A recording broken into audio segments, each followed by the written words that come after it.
أما بعد فأعوذ بالله من الشيطان الرجيم بسم الله الرحمن الرحيم إن الذين آمنوا وعملوا الصالحات وأقاموا الصلاة وآتوا الزكاة لهم أجرهم عند ربهم ولا خوف عليهم ولا هم يحزنون صدق اللہ العظیم۔ سورۃ البقرہ آیت نمبر 277 ہے۔ اللہ تعالیٰ فرماتے ہیں بے شک وہ لوگ جو ایمان لائے اور اچھے کام کیے اور نماز قائم کی اور زکوٰۃ دی، ان کا اجر ان کے رب کے پاس ہے، نہ انہیں کوئی خوف ہوگا اور نہ وہ غمگین ہوں گے۔ تو اس آیہ مبارکہ میں اللہ تعالیٰ نے اچھے اعمال کی جزا اور نماز اور زکوٰۃ دینے کا حکم ارشاد فرمایا ہے۔ تو معلوم ہوا کہ نماز پڑھنا کمال نہیں بلکہ نماز کو قائم کرنا کمال ہے۔ قائم کرنا کیا ہوا؟ قائم کرنا یہ ہے کہ ہمیشہ پڑھنا، یہ نہیں کہ کبھی پڑھ لی کبھی چھوڑ دی، یا ایک پڑھ لی 4 چھوڑ دی، 3 پڑھ لی 2 چھوڑ دی، یہ قائم کرنا نہیں ہے۔ قائم کرنا یہی ہے کہ ہمیشہ پڑھنا اور 5 وقتی نماز پڑھنا اور روزانہ کی بنیاد پر نماز پڑھنا اور درست پڑھنا، دل لگا کر پڑھنا، یہی نماز قائم کرنا ہے۔ درست پڑھنے سے کیا مراد ہے کہ ایک تو نماز کے الفاظ جو ہیں وہ ان کی ادائیگی ٹھیک ہو، اور دوسرا یہ ہے کہ قیام، رکوع اور سجود جو ہے وہ صحیح طریقے سے کرنا۔ آج کل اکثر دیکھا گیا ہے کہ کچھ نماز تو پڑھتے ہیں لیکن نماز کے فرائض و واجبات جو ہیں وہ ان کو ٹھیک سے ادا نہیں کرتے۔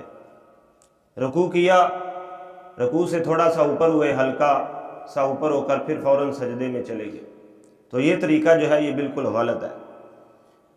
رکوع کے بعد سیدھے کھڑے ہونا واجب ہے۔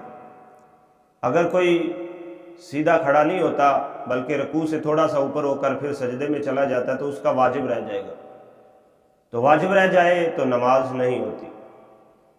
اسی طرح 2 سجدوں کے درمیان جو بیٹھنا ہوتا ہے اس میں بھی بالکل صحیح طرح بیٹھنا لازمی ہے کہ ہر جسم کا حصہ جو ہے وہ اپنی جگہ پر پہنچ جائے بیٹھنے کی صورت میں، جہاں پہنچنا ہوتا ہے اس نے، تو پھر دوسرے سجدے کے لیے نیچے کو ہویا جائے۔ ایسا نہیں ہے کہ ایک سجدہ کیا تھوڑا سا اوپر ہو کر پھر فوراً دوسرے سجدے میں چلے گئے، تو ایسا کرنے سے بھی 2 سجدوں کے درمیان جو واجب ہے بیٹھنا وہ رہ جاتا ہے، جس کو جلسہ کہتے ہیں۔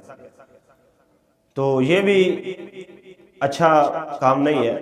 اسی طرح دل لگا کر نماز پڑھنا، یعنی نماز میں مکمل توجہ جو ہے وہ اللہ کی یاد کی طرف ہو۔ یہ نہیں کہ بندہ نماز میں کھڑا ہے تو خیال اس کا کہیں کھیت میں گیا ہو، کہیں اپنے کاروبار میں گیا ہو، کہیں فیکٹری میں گیا ہو، نہیں، بلکہ مکمل توجہ جو ہے وہ اس کی نماز کی طرف ہو۔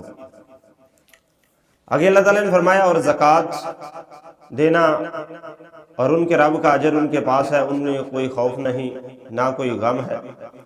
تو اس سے معلوم ہوا کہ مومن پرہیزگار اللہ کا ولی ہے، کیونکہ اولیاء اللہ کے لیے بھی فرمایا گیا ہے الا ان اولیاء اللہ لا خوف علیہم ولا هم یحزنون، اور یہاں اس مومن کے لیے بھی یہی فرمایا گیا ہے۔ تو پتہ چلا کہ ولایت عمل سے بھی حاصل ہوتی ہے اور اللہ کے کسی بزرگ کی عطا سے بھی حاضر ہوتی ہے۔ تو لہٰذا ہر مسلمان کو چاہیے کہ نماز جو ہے وہ جس طرح اللہ اور اس کے رسول نے حکم دیا ہے اسی طرح ادا کرے۔ اگر اللہ تعالیٰ نے مال دیا ہے تو اس مال میں سے اللہ کی راہ میں زکوٰۃ نکال کر غریبوں کو، مسکینوں کو جو زکوٰۃ کے مستحق ہیں ان کو دے، تو پھر اللہ تبارک و تعالیٰ فرماتے ہیں کہ انہیں کوئی خوف اور کوئی غم اور کوئی اندیشہ نہیں ہوگا۔ تو اللہ تعالیٰ ہمیں عمل کی توفیق عطا فرمائے۔